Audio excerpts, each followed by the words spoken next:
Hello বন্ধুরা, তোমরা নিশ্চয়ই ভাবছো রেডি সেডি হয়ে আমি কোথায় যাচ্ছি। তো আমি এখন যাব কালনা, আর আমার সাথে আজকে কিন্তু আছে অনেক মানুষ। ফাইনালি ট্রেন চলে এসেছে, তো আগে ট্রেনে ওঠা যাক, তারপর শেয়ার করছি যে আমরা কে কে যাচ্ছি এখন কালনায়। তো অনেক দিন বাদে আমি আমার চশমাটাকে ক্যারি করছি। পাওয়ার গ্লাস আমি ইউজ করছি স্টাইলিশ গ্লাস হিসেবে, আর কি বলবো। তো এখানে আমার সাথে যাচ্ছিল আমার এক মাসি আর দুই মেসো আর আমি। তো ফাইনালি আমি কিন্তু কালনা নেবে দাঁড়িয়ে আছি, কারণ এখন একটা ট্রেন ওই যে যাচ্ছে, ক্রস করছে।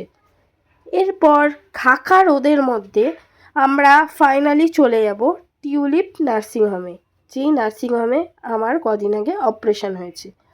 আজকে ছিল আমার চেক আপ, এবং এই মাসিটাও ডাক্তার দেখাবে, তাই একেবারে সব কাজ আজকে সেরে নেব।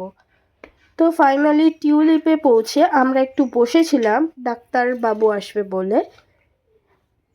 এরপর বসে বসে বোর হচ্ছিলাম, বোর হতে হতে দেখি ফাইনালি কিন্তু চলে এসেছে।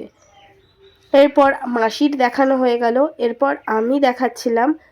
আর এই যে দুই ডাক্তারবাবু একই ফ্রেমে, তোমাদের কেমন লাগছে বলো।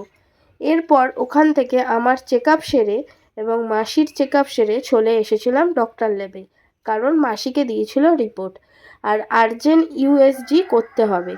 তার জন্য কিন্তু আমার ফেভারিট ল্যাবরেটরি ডক্টর ল্যাবরেটরিতে চলে এসেছি। তোমাদেরও নিশ্চয়ই ফেভারিট হয়ে গেছে, কারণ এখানে সব রকমের টেস্ট হয়। এখানে আসলে তোমাকে বাইরে কোথাও টেস্ট করতে যেতে হবে না। আর ডক্টর ল্যাবরেটরির ওপরে ছাদে এত সুন্দর সুন্দর গাছ লাগানো আছে, যারা গাছ ভালোবাসো, প্রকৃতিপ্রেমী, তারা তো প্রেমে পড়ে যাবে। দেখো, এই কড়া ছাদের মানে কড়া রোদের মধ্যে আমি কিন্তু ছাদে চলে এসেছি গাছ দেখতে, আমার তো খুবই ভালো লাগছে। আর ওপর থেকে দেখো নিচটা কেমন লাগছে, দেখতেই পাচ্ছ। এরপর সামনেই দেখি একটা ট্রেন আসছে, আর ছাদ থেকে ট্রেনটা যাওয়া দেখতে খুবই ভালো লাগছে।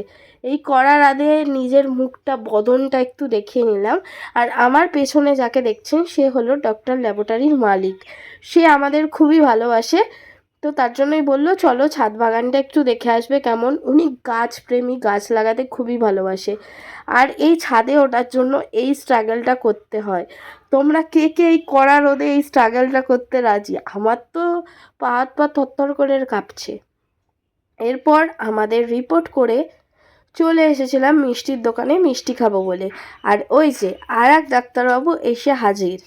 তো বললাম যে একটু দই মই খান, উনি বললো খাবে না। তারপর আমরা একটু টক মিষ্টি দই খেয়ে নিলাম। খেয়ে দিয়ে আমরা চলে এসেছিলাম স্টেশনে। স্টেশনে এসে আবার খিদে পাচ্ছে, কি করব। ফাইনালি আমরা চলে এলাম কালনা স্টেশনের নিচে একটা দোকানে, সামনেই বটতলার কাছে, যেখানে ঘুগনি আর পাউরুটি আমরা অর্ডার করেছিলাম, কারণ যেহেতু এখন 2টো বেজে গেছে, দুপুর খিদে পেয়েছে। তো এই কাকুর দোকানে ঘুগনি পাউরুটি খেতে পারো, খুবই ভালো, আর গরম করে দেয় কাকুটা। যেই খাবে না কেন সব কিছু গরম করে, এমনকি পাউরুটিটাও ছেঁকে দেয়।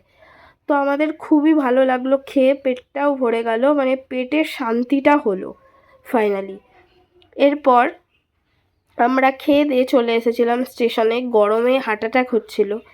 অনেকক্ষণ বসার পর ফাইনালি ট্রেন চলে এসেছে, তো ট্রেনে করে চলে আসলাম বাড়ি। Tata, bye bye.